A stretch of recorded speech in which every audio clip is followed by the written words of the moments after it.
Bonjour ladies and gentlemen et nouveaux visiteurs sur la chaîne YouTube. Ici Michael, ou Mr Flamingo si vous préférez, et bienvenue pour cette nouvelle vidéo. Aujourd'hui, j'ai envie de parler avec vous des 5 films que j'attends le plus d'ici 2022. Fait que j'ai noté sur mon téléphone, on va regarder ça ensemble tout de suite. En 5e position, Resident Evil Welcome to Raccoon City. Ce film-là va être réalisé par Joan Roberts, qui a réalisé The Strangers Pray at Night, que j'ai critiqué à sa sortie en 2018. Il a réalisé aussi 47 Meters Down et 47 Meters Down on Cage. On n'a aucune bande-annonce pour l'instant. Tout ce qu'on sait, c'est que le film va sortir normalement le 24 novembre prochain. En 4e position, j'aurais Venom Let There Be Carnage. Même si le premier Venom était loin d'être parfait, je fais partie de ceux qui ont quand même apprécié le film plus ou moins. La relation entre Eddie et Venom était super le fun, quoique il y a des bouts où que c'est plus focusé sur d'autres personnages qui sont moins intéressants. Si les studios ont réellement appris de leurs erreurs avec le premier film puis qu'ils s'efforcent de faire de quoi de mieux pour le deuxième, surtout qu'on va voir Cletus Cassidy pas mal plus, vu qu'il était dans une scène pas générique dans Venom 1, et là ils ont changé la coiffure de Woody Harrelson qui était vraiment catastrophique dans le premier. On aurait dit une perruque de clown, genre des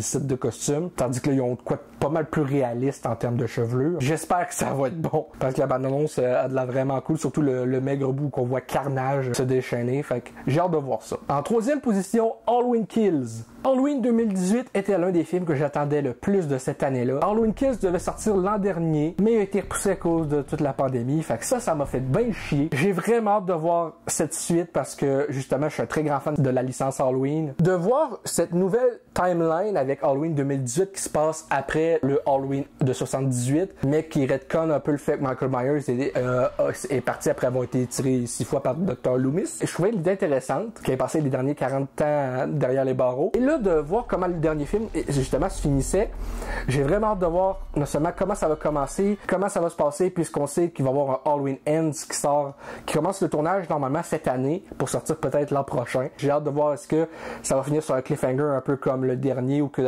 pendant les crédits de fin, on l'entendait à la fin faire... Tu sais, pour dire juste le présager qui était encore en vie.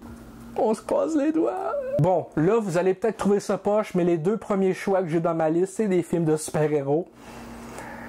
Désolé, mais je suis un fanboy. En 2e position, Spider-Man No Way Home. Le film doit sortir en décembre prochain. On n'a toujours aucune bande-annonce sur le film. On sait juste qu'il va y avoir Alfred Molina qui revient en Dr. Octopus et Jamie Foxx qui revient en Electro. Il y a des rumeurs comme quoi Willem Dafoe reviendrait pour être le Green Goblin. Et il y a des rumeurs comme quoi Andrew Garfield et Tobey Maguire reviendraient pour leur version spécifique de Spider-Man. Encore là, rien de confirmé. Tout ce que je sais, c'est que ce film-là s'annonce vraiment intense d'une manière ou d'une autre, que ces personnages-là soient dedans ou non, ceux qui sont juste en rumeur. J'ai vraiment hâte de voir ce que ça va donner, comme surtout avec la fin de Far From Home, avec justement Peter qui se fait révéler son identité à cause de trucage fait par Mysterio sur sa supposée mort, justement en mettant tout le dos sur le dos de Spider-Man. Donc j'ai vraiment hâte de voir comment ça va être abordé, comment le film va commencer, est-ce que ça commence directement par rapport à ça. J'ai juste hâte de voir comment tout ça va avoir été développé par les scénaristes, comment ça va être réalisé par John Watts, justement, qui pour l'instant j'ai trouvé qu'il a fait une très bonne job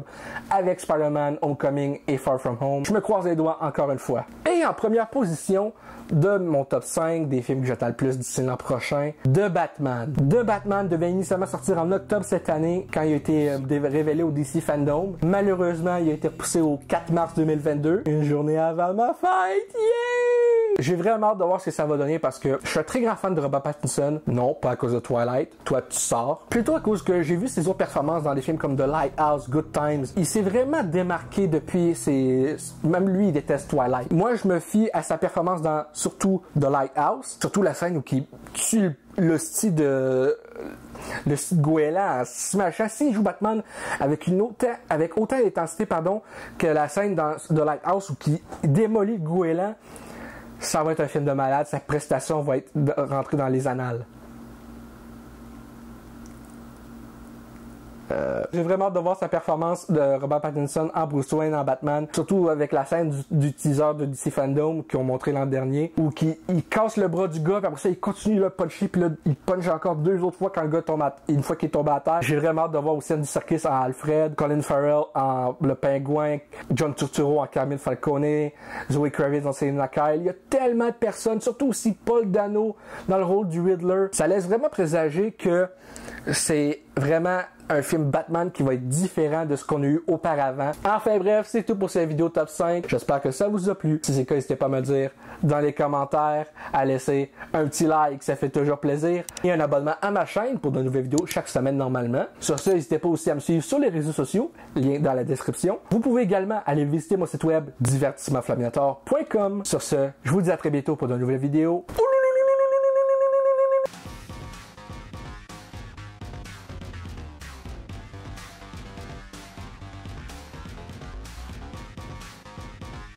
Hey le grand, c'est quoi que t'attends pour t'abonner, sacrament?